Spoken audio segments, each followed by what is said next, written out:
বাসন্তী বিধানসভা কেন্দ্রে বিজেপি প্রার্থী বিকাশ সর্দারের সমর্থনে প্রচারে নামলেন কেন্দ্রীয় নেতা রাহুল সিনহা। শনিবার সকালে নতুন হাট থেকে বাসন্তী বাজার পর্যন্ত বাইক মিছিলে অংশ নিয়ে কর্মী সমর্থকদের উদ্বুদ্ধ করেন তিনি।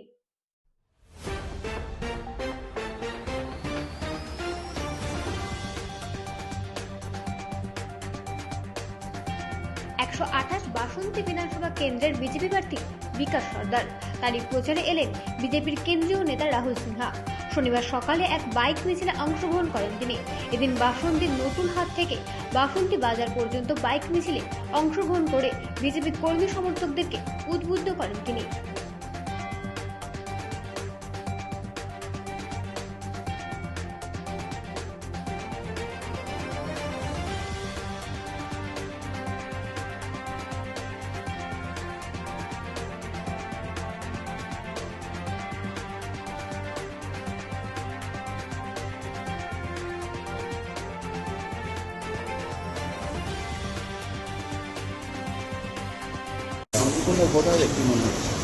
দেখুন, অবশ্যই শান্তিপূর্ণ ভোট হবে।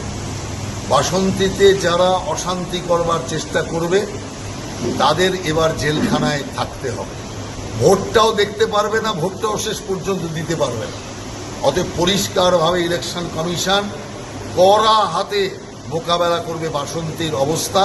কারণ এখানে ইতিমধ্যেই যারা আইন রক্ষক তাদের উপরে হামলা হয়েছে, পুলিশ হামলার শিকার হয়েছে।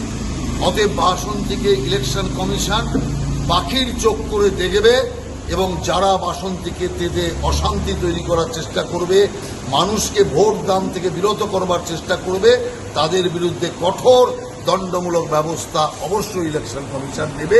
আর তার জন্য ইলেকশন কমিশনকে আমরা বলব। এখানে আমরা বাসন্তীতে একটি সুপার স্পেশালিটি হাসপাতাল তৈরি করা হবে, যাতে গোটা সুন্দরবনের মানুষ এর সুবিধা নিতে পারে।